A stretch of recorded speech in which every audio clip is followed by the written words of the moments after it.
Okay, let's dive into this. I want you to picture the chaotic, neon-lit streets of Times Square.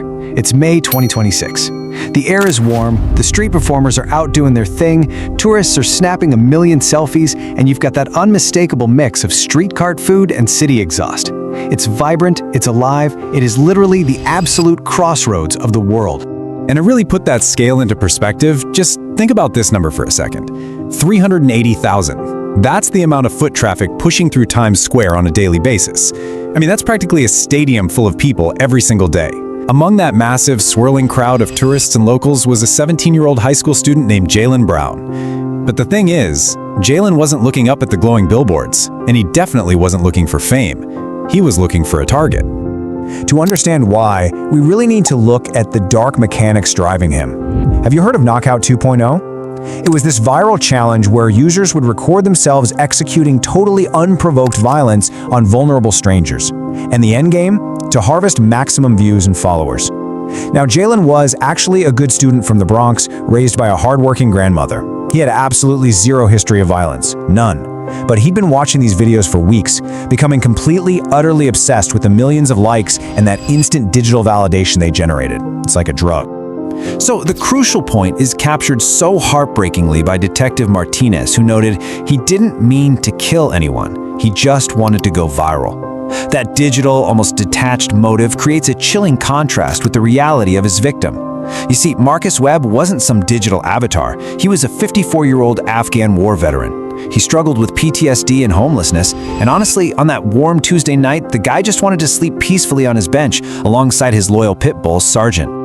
Which brings us to May 12, 2026. The tragedy unfolds. Jaylen approaches Marcus from behind. Making totally sure his phone was recording so he could capture the whole act for his audience, he fatally stabbed the sleeping veteran. And then, right before vanishing into the underground labyrinth of the subway system, Jaylen actually uploaded the horrific footage to multiple platforms. The chilling caption he went with? Knockout 2.0. Like and subscribe. Just unbelievable. Let's move to and see how this builds, because the timeline here maps out the terrifying, completely unprecedented speed of digital virality colliding head-on with a real-world, citywide manhunt. Listen to this pace. Just 12 minutes after the attack, the video is live. Within 1 hour, it hits 2 million views.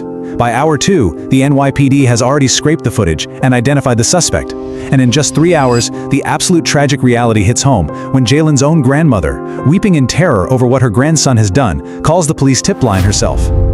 Now, while the entire digital world was watching this unfold, Jaylen was frantically running. Let's look at the sheer logistics of his subway escape. Remember, Jaylen was a local kid. He knew the transit system like the back of his hand. He navigated through a massive maze of 472 stations and 665 miles of track. I mean, in just 4 hours, he made 6 different train changes, stripping off his hoodie and tossing the weapon along the way to avoid detection. He truly, genuinely believed his knowledge of this underground world made him invisible to the police.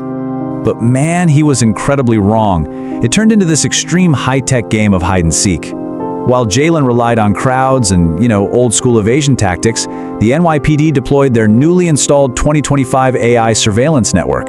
Jaylen thought he was hiding from human eyes, right? But the AI was relentlessly, coldly scanning every single platform and exit across the city's vast network. Finally, the system locked onto him, locating him standing at the 125th Street station up in Harlem at exactly 2:47 a.m. This is where the manhunt reached its terrifying climax. As police close in on the platform, Jaylen absolutely panics. He bolts through an emergency exit and flees directly into the dark, live train tunnels. You've got police dogs barking, flashlights cutting through the pitch black, and then he trips. 600 volts of raw electricity surged through the third rail he struck when he fell. The massive shock threw him completely backward, leaving him entirely immobilized until police safely pulled him from the tracks and finally made the arrest. Section 2. Who is to blame? The courtroom battle.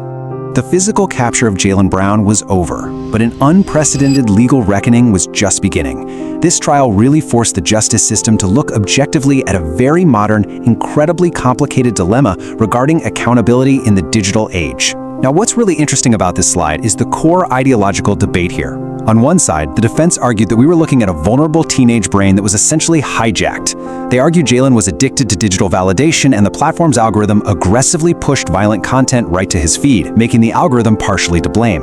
On the other side, the prosecution painted a picture of a calculated, premeditated attack. They argued Jaylen made a personal choice, he brought a weapon, and his clear motive was entirely driven by his own desire for those likes and subscribes. After 3 long days of deliberation, the jury returned their verdict: guilty of second-degree murder, which carries a sentence of 15 years to life.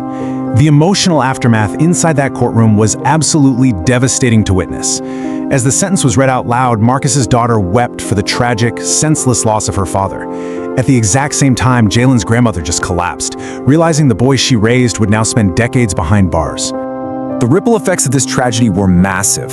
Marcus's daughter actually turned her immense grief into purpose by creating the Webb's Warriors Foundation, aiming to provide shelter and counseling for homeless veterans. It's a beautiful legacy. But on the other hand, while the platform officially banned the Knockout 2.0 challenge, a really dark reality emerged almost overnight. New, equally violent trends quickly took its place. We saw the blackout trend, the red light trend, the silent assassin trend. The banned hashtags changed, sure, but that algorithmic appetite for violence, it didn't budge at all. This case sent an absolute legislative shockwave right through the country, resulting in the Social Media Accountability Act of 2026. This is congressional legislation specifically designed to hold social media platforms legally responsible for violent content that directly leads to death. In fact, there is currently an ongoing civil lawsuit where Marcus's family is arguing that the algorithm inherently promotes and rewards violence. Meanwhile, the platform firmly maintains their defense that they are simply a neutral host. They argue they cannot be held legally responsible for what their users independently choose to upload. And this brilliantly illustrates the human cost beneath all the legal and digital noise. We really must never lose sight of one fundamental fact. Marcus Webb was a person. Not a victim, not a statistic, and definitely not a hashtag. He was a father, a soldier who bravely served his country, and a man who loved his dog. And you know, it is incredibly important to acknowledge the unnamed nurse who was in the crowd that night. Amidst the total chaos and all the glowing phone cameras, she chose to stay with Marcus. She held his hand so he wouldn't die alone on the pavement. She didn't want fame, she just wanted to offer him some basic humanity in his final moments. Which brings us to the final provocative thought of our explainer today. The algorithm continues, the trends continue. So who will stop them? We are left to deeply reflect on the terrifying weaponization of social media, particularly by children who are so desperately seeking digital validation in the real world. What exactly happens when the hunt for likes crosses the line into fatal violence? Thank you so much for joining me today to explore this deeply complex issue.